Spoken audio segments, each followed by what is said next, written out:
We actually have to move out of the house that we are renting. Slime. Look how It's not our house. Nope, but it's a pretty house. No, it's not a camp. It's just a big old farmhouse. But if you the swim teachers. You don't remember, but when you were a baby, we lived there. You were even born there, but there's mold in it. It was making us sick. So now we have to live in the camper or the rental house, okay? But one day we'll live in our house again. It's kind of sad actually, because Wilder is like trying to figure out why we call this our house, our little white house that we're fixing up, because he does not remember living in it, which makes me kind of sad. I love dinosaurs. Yeah, he loves dinosaurs. So he's always asking us, is that our house? Why don't we stay in it? Like, Why don't we stay in it? do you remember what I said? Mm-hmm. Why don't we stay in it? Why don't we stay in it? Because Dad's fixing it up, remember? So we live in the camper or the rental house. This is almost a daily conversation. Don't slip, it's frosty. Hand, jump. Hey Dad, look. What? Icicles. Ready, set, go.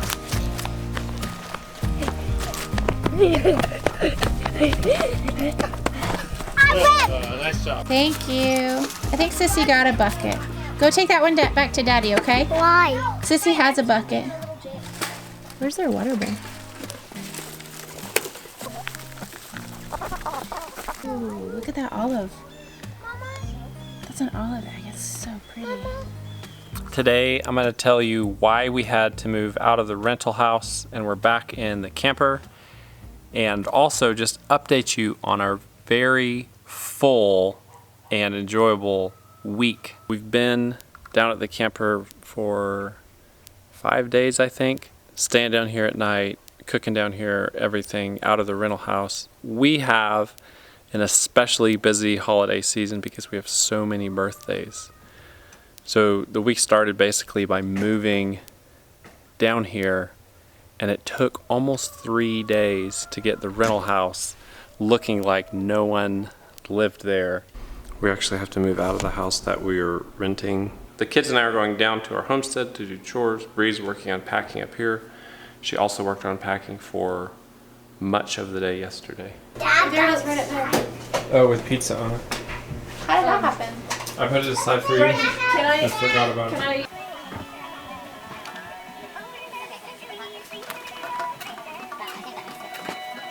The kids and my sister just busted out. We unloaded this whole van full and put away basically all the food and made beds, put away kitchenware in like 20 minutes. I'm making a healthy lunch for the family with beef from our own place and this beautiful kale straight out of the November garden. Are you a meat eater or a plant eater? I'm plant eater. You're eating kale, huh? The next thing in the week was a half day of hunting, and I went to the woods, into the woods with a friend. The next big event was a birthday, and our second son turned 5 years old, and we celebrated that for the whole day. We usually dedicate a day to each kid's birthday because we really feel like birthdays are a great time to honor a kid and make them feel special, and I think we were successful in that. Is that one of your birthday presents? Yeah. What is it? Slime. Hold it up for me so I can see it better. Did you have a good birthday party? Yeah. Yeah. Look, Dada. And I have a birthday present. Ooh, slime. There's a robot that's trying to steal your baby. Thanks for cooking, Justice. When I was bad, it was Wait, you're a meat eater too? kind of.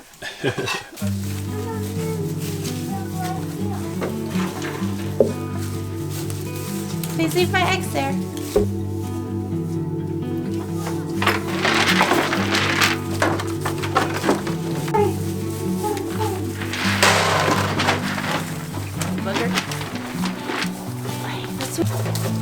There you go.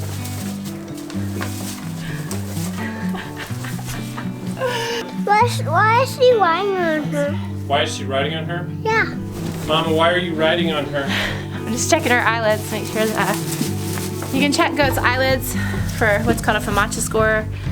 It can help you determine if they have a high level of worms or not. I just checked Norma Jean, she looks great.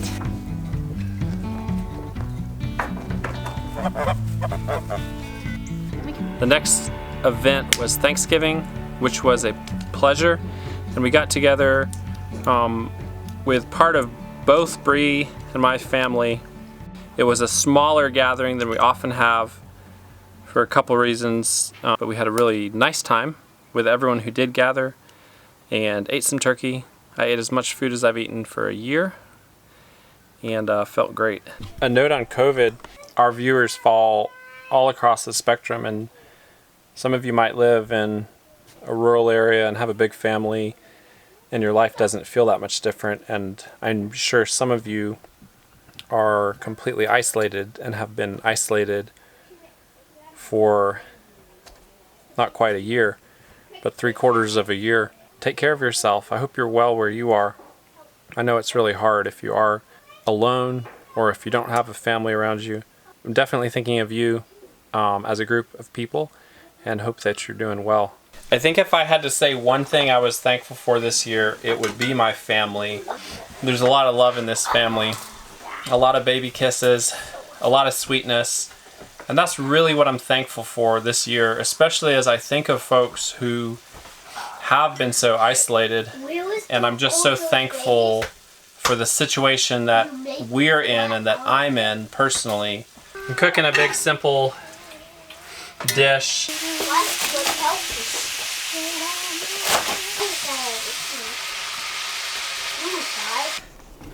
What are you building, lady? This stuff in this box. Oh, you're putting together a shelf. I heard you banging. I said, what's she doing? Do you know where Mama wants it to go? Or where did she get it for? She got it for me to put stuff in. Oh, that's cool. Oh, it's not a hanger. It's like a rack. Yeah. Oh, that's nice. Good job. Being back down here at the camper has been, it's been mixed. You know, on one hand, it's really drives home the reality, like the urgency of me finishing our house, and I think at times it's kind of been this panicked feeling like, is this, like, are we going to be back in here in a few months? And just this amount of space it's stressful. It's like not enough space for people to, when it gets cold, not enough space for people to do their own thing and spread out just a little bit. The blessing side though is that all of us feel really at home here, and we're glad to be home even if we're in the camper. And it's been really nice actually just being able to go out and do the animal chores right outside, keep an eye on the animals, you know, take the baby down and gather eggs. The kids are here for every chore time, and that's really sweet. We had a little bit of a disastrous event, and a huge windstorm came up kind of out of the blue.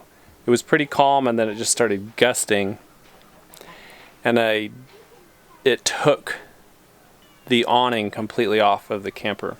But the one branch broke that my anchor was on, and then one of my anchors was untied at the time, and so the whole thing came off. So that was a good chunk of an afternoon putting the awning back on the camper just so this area in front wouldn't get soaking wet when it rained. Look, have you ever seen a goat with a leg cramp? That's what she's got going on. Is your leg cramping? Is your leg cramping, baby? She was just laying down and she stood up. She's doing that. I've never seen a goat with a cramp before. Let's see if we can help you out with that. Come on. It's okay, lady. I think that's what's going on because... Oh, just walk it off. You'll be fine. Come here.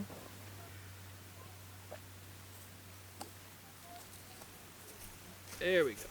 Because she was just running on it earlier. Yeah, there was nothing wrong 5 minutes ago. And then she was laying on her right side. I really think it's a cramp. Her leg is actually asleep because now she was either cramping or her leg was asleep because she was laying on that right side, and that's what she did right when she stood up. But she's walking on it now, so I don't know. Never seen that. I told you earlier sometimes hunting is exhilarating, and I had that experience this morning. And I saw a bunch of turkeys come through, and none of them ever saw me or knew I was there. I've never been like really focused in on hunting for a trophy, but there is something exhilarating about the idea of taking a big mature buck that no one else has been able to get. I saw that buck for the first time. It's the biggest buck I've ever seen, and I came down through a section of brush. I maybe shouldn't have even come out through there. He jumped up and ran, and I didn't see him at that point. I followed where he had run. He just cut straight across, no trails or anything. And he dropped down into a valley and then up onto the neighbor's property, and I could see him on the far ridge. I may try once more just to hunt him. So that just made my day, so I thought I'd share that with you. Birthday plates. Here you go. I'll get you a fork. Where's Brighton and Grace? Brighton's in the treehouse. Oh. Hey Brighton, it's time to eat, buddy. Okay. Okay, see you in a minute.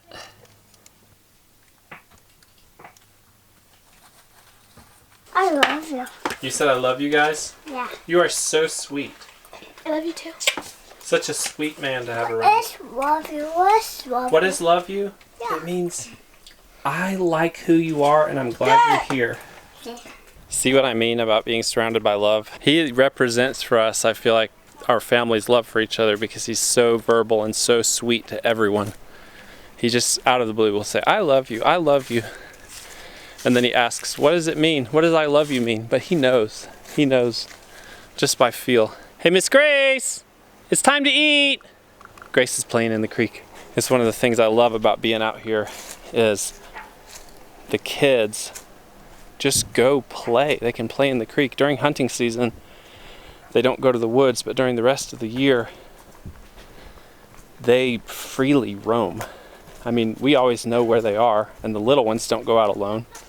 But as a pack, without the baby, of course, they just have the best time out here, and I love that. It makes me feel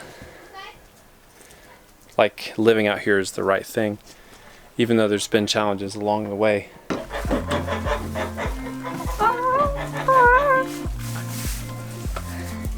This one is real because there's flea.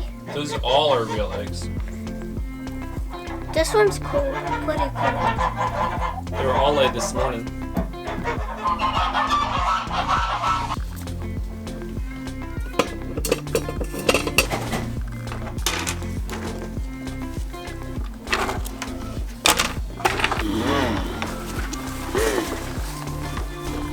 Here, goats.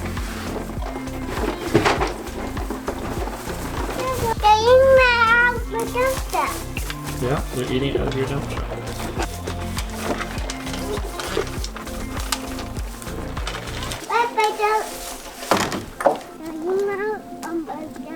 That's right, they're eating out of your dump truck. So we've been out of the rental house and in our camper for the week. And the reason we had to move out of the rental house is because when we rented the house, it was empty, and but they had some people scheduled to come in for Thanksgiving, and they didn't want to cancel on them, and so we agreed when we rented the house that we would be out this week, and so it's not a surprise to us, and it's not a disastrous. It's just a big chunk taken out of kind of what had started to become a routine, staying at the rental house. And so we'll be moving back into the rental house actually this afternoon because those guests are in and out, and we can move back in. And it shouldn't take very long. I know Brianna's happy. You loud geese. So as soon as Bree gets home, which should be any minute, we're gonna start packing and moving back up the hill. Bree's home. Hey Bree, are you excited to be moving back up there? I'll be excited when it's done. Duct tape won't fix that, it's too... You can duct tape it on. And then he at least has a gun to play with. Duct tape.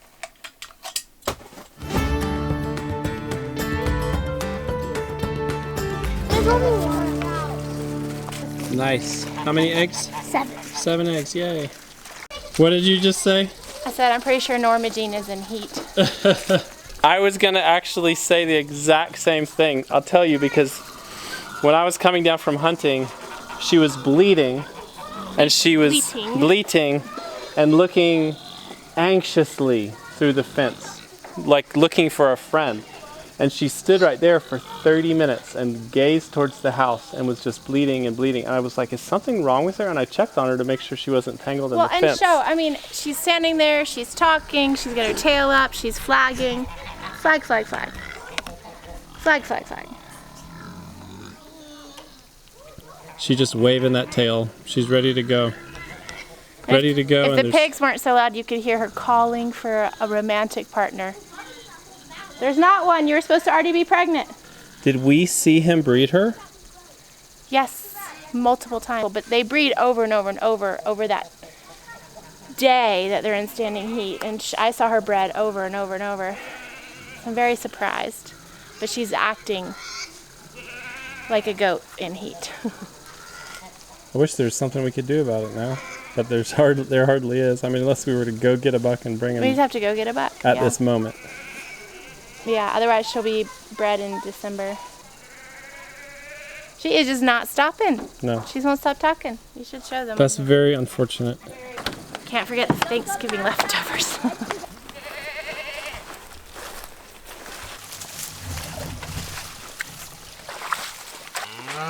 Sections of this back are kind of muddy and manure-y, but give this about 6 months and this will be exploding from all this new seed and all the manure spread across this pasture. It'll be exploding. This will be, I think we'll have good grass here, maybe for the first time from all the manure back here.